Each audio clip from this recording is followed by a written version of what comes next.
दोस्तों एक बात मान कर चलें कि आपका सपना जितना बड़ा होगा ना, तकलीफ भी उतनी ज्यादा होगी, और जितनी ज्यादा तकलीफ होगी ना, कामयाबी का मजा भी उतना ही आएगा। लेकिन आप इसको दूसरे रूप में भी कह सकते हैं। जब सपना आपका बड़ा होता है ना, तो उस सपने के साथ बहुत सारी ऐसी चीजें जुड़ती हैं जो सपने को रोकने का काम करती हैं। लेकिन अगर आपके अंदर पूरा डिटर्मिनेशन है ना, और आप बार बार आपके सबकॉन्शियस माइंड को आदेश देते हैं कि सब कुछ सही चल रहा है, सब कुछ सही चल रहा है, तो फिर वो तकलीफें कम हो जाएंगी।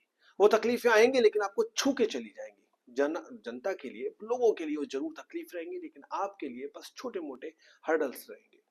और उसके बाद जो कामयाबी आएगी ना, तो आप दूसरों को ये भी सिखा सकते हैं कि जब आप कामयाबी के पीछे चलते हैं तो ये तकलीफें कैसे दूर हो सकती हैं, ये तकलीफें कैसे आपको कम से कम प्रभावित कर सकती हैं।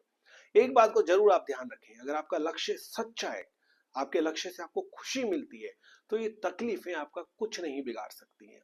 ये तकलीफें आपके लिए शिक्षा का काम करेंगी, ये तकलीफें आपका दिमाग नहीं भ्रमित होने देंगी। तो हमेशा ये मानकर चलें कि जब आप कामयाबी की तरफ चल रहे हैं, जब आप अपने लक्ष्य की तरफ चल रहे हैं, तो ये सब आपकी यात्रा का एक पार्ट है। और हम मनुष्य हैं, हमने बड़े से बड़े काम किए हैं, बड़े से बड़े काम किए। आपके पास तो शायद सब कुछ होगा, जिनके पास कुछ भी नहीं था।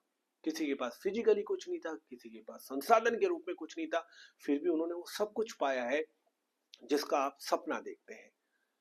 तो हम मनुष्यों के लिए परेशानी बड़ी बात नहीं है। हम मनुष्य को डिजाइन इसी तरीके से किया गया है कि हम उन परेशानियों से आगे बढ़े, उन परेशानियों में भी कुछ ना कुछ ऐसी चीजें निकालें कि दूसरों के लिए उदाहरण बन सके। तो अपने मनुष्य होने का धर्म निभाएं, ये बताएं कि हम प्रकृति की श्रेष्ठ रचना है, और ऐसी श्रेष्ठ रचना हमेशा कामयाबी की तरफ जाती है, हमेशा कामयाबी पर पहुंचती है। नमस्कार।